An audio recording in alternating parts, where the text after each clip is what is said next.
सलामुअलैकुम, सबको मेरा नमस्कार। चलिए आज जानते हैं फोबिया के बारे में कि फोबिया क्या है।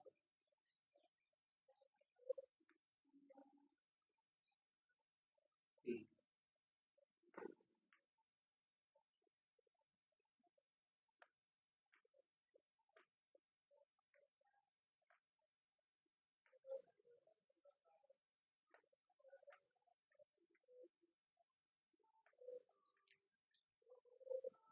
फोबिया एक मानसिक भय है, एक मानसिक विकार है। इसमें क्या क्या होता है, चलिए इसके लक्षण के बारे में जानते हैं।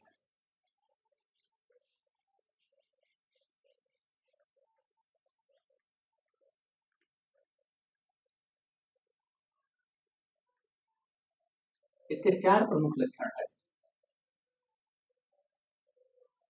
पहला, चक्कर। दूसरा, उलझन।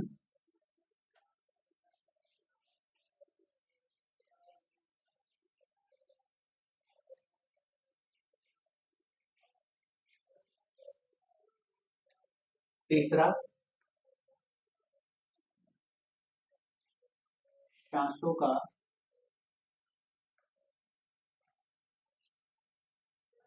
भारीपन।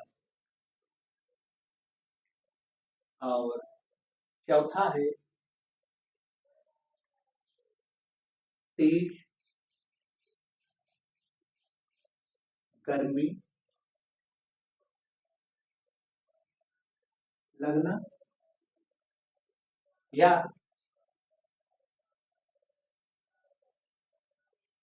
अचानक पसीना होना।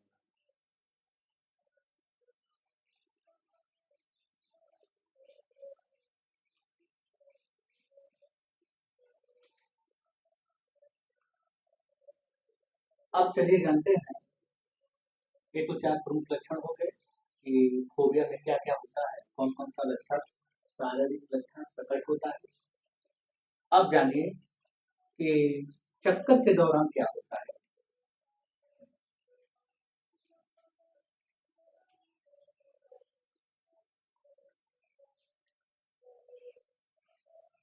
उल्टी का होना।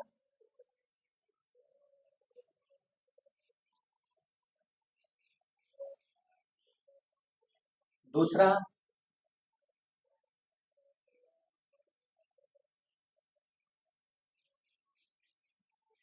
गैस या पेट का फूलना।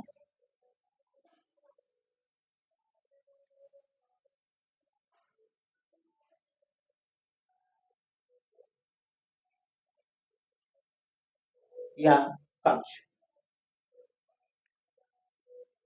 अब उलझन में क्या महसूस होता है।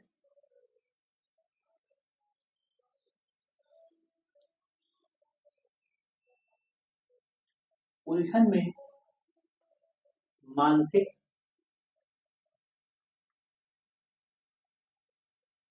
कमजोरी सबसे ज्यादा लगता है। यदि सांसों का भारीपन है तो उसमें क्या महसूस होता है। इसमें दो लक्षण प्रकट होता है। पहला, धड़कन का बढ़ जाना।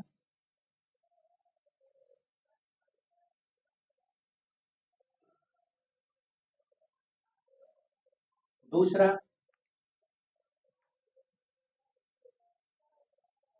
अचानक प्यास का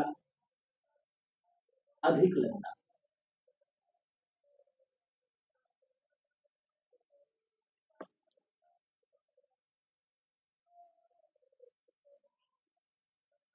और चौथा लक्षण ये ज्यादातर तब प्रकट होता है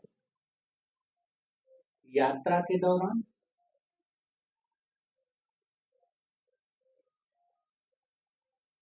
या कोई कार्य के दौरान।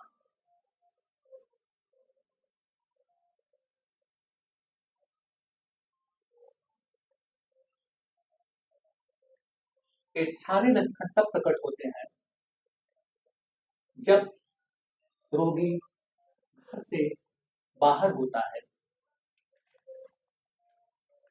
या किसी ऐसे स्थिति का सामना करना जो दुखदाई हो, तब भी भय का दौरा शुरू हो जाता है।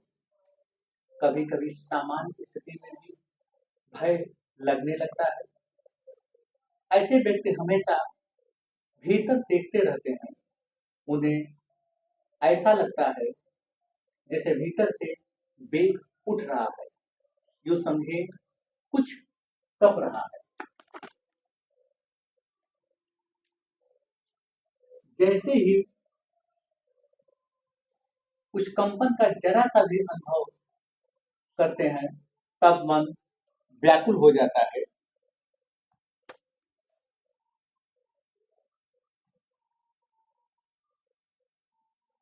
मन के कपते ही शरीर बेजान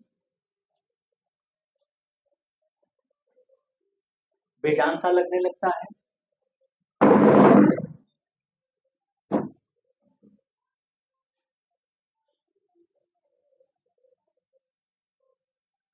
और भय का वेग शरीर में फैल जाता है। तब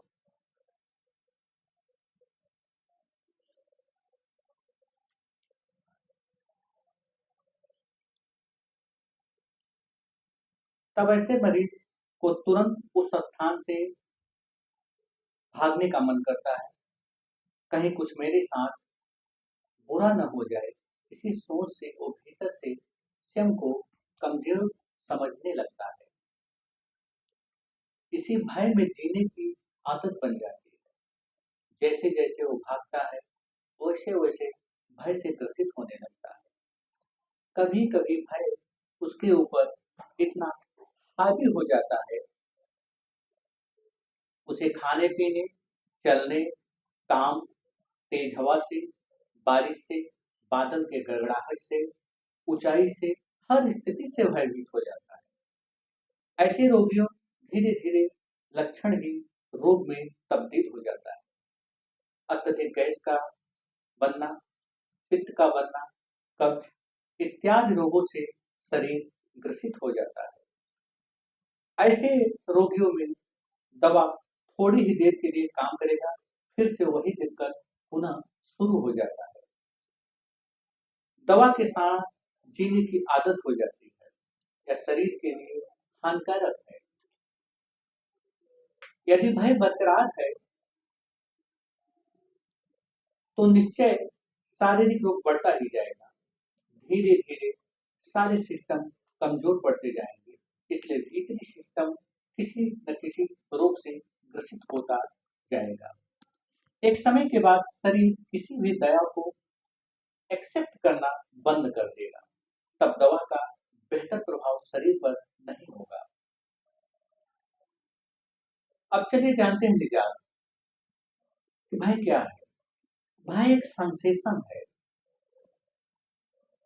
जब ये उठ रहा है, उसे देखो, तो देखने में कुछ करना नहीं है, तभी धीरे धीरे सेंसेशन शांत हो जाएगा। ठीक उसी भांति जैसे मिट्टी रहित जल जब शांत और स्थिर होता है, तब मिट्टी पूरी तरह नीचे बैठ जाता है। ठीक उसी भांति ये धीरे धीरे शांत हो जाएगा। ध्यान रहे, तुम्हारे भागने में ही भय का वृद्धि होता है। इसलिए तुम्हारे में भय से भागो मत। भय को जानो, जानने में ही भय का निवारण है। अगर बार बार भागना ही पड़ता है, तो बार बार उसी स्थान पर पुनः जाओ जहां भय उठता है। दोबारा जानो, देखोगे पहले जैसा कंपन ना रहा। यदि ऐसा करोगे तो धीरे धीरे भय से उपराम हो जाओगे। ओम शांति। ये कहाँ रहा? देखिए, ये कहाँ रहा? ये फेंक दे रहा।